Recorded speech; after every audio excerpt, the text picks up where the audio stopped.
Hong Kong has hit the one-month milestone in its pro-democracy protests. The demand is that Beijing allow everyone here in Hong Kong one man, one vote for its chief executive. But now all sides are at a standstill, so where do we go?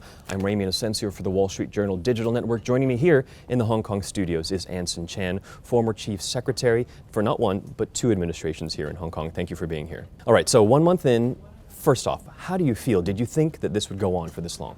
Well, it'll go on until and unless the government puts some concrete proposals on the negotiating table, which so far I think it has failed to do. Although I noticed that in recent days, the chief executive has been hinting that there is some room for maneuver, notwithstanding the very rigid framework that the Standing Committee has handed down. Tung Chee-hwa, your former boss, how significant though is his involvement? You know, when he left office, he really wasn't the most popular figure. Are people looking at him as a credible person? Well, I hope Beijing realizes that CH does not have all that much credibility, but of course everybody also knows that he was one of the strongest supporter of Mr. Xi Wai-leung in the last election. So he must be having some thoughts of his own about the performance of the preferred candidate. Now, for you, you've been referred to in some circles as an Iron Lady, as Hong Kong's Iron Lady. If you were in the position of chief executive, what would you do? It's a very difficult situation, but in many ways, I think it is the government's own doing. What the government has done, which has both frustrated and angered Hong Kong people, is to, first of all, drag its feet on constitutional reforms, and then taking the entire community through a sham consultation lasting several months, and finally producing a grossly distorted report to the Standing Committee of the National People's Congress, which presumably served as a basis for the rigid framework handed down by the Standing Committee. This is what finally has angered so many people and have forced so many people to feel that the only alternative is to take to the streets.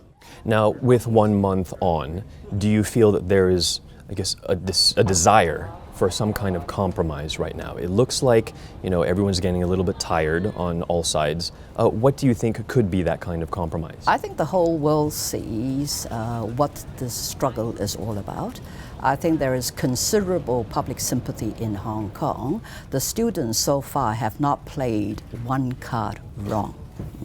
They're making reasonable demands and they have right on their side.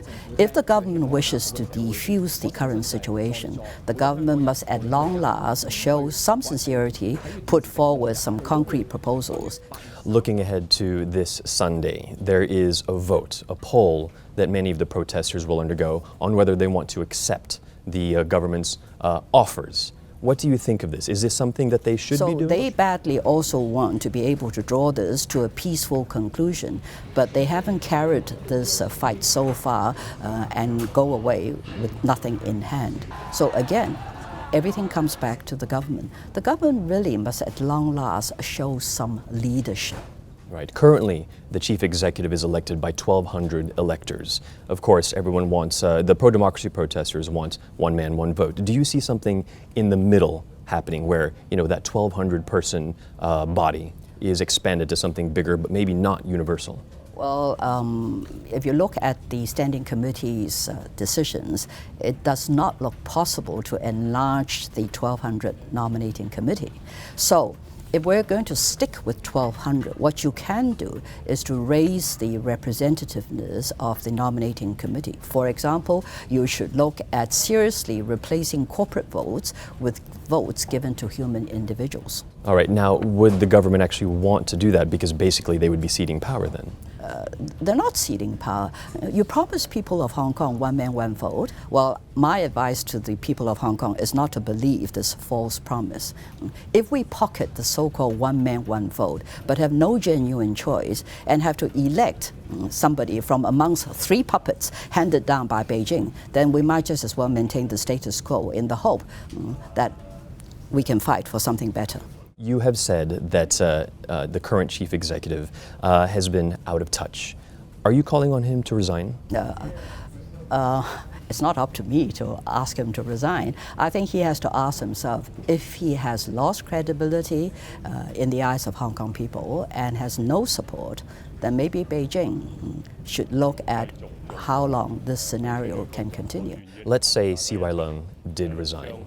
Who do you think would be able to have that credibility, the backing of the people to step up? There are several competent, talented people. Who's in the top Hong person Kong. on your I'm list? not going to name anybody. The question really is whether Beijing trusts any of them, or whether Beijing sticks to the line that you're one of us. How possible, how probable do you think it is to achieve universal suffrage by 2017? It will come one of these days. I think even the more idealistic is not expecting that in 2017 you will have genuine one man, one vote. Give people some choice. Trust the people of Hong Kong to elect a chief executive who can, on the one hand, work with Beijing, but more importantly, in the eyes of the Hong Kong people, be seen to be our chief executive. In other words, somebody who will speak on our behalf and help us defend one country, two systems. All right, Anson Chan, thank you very much.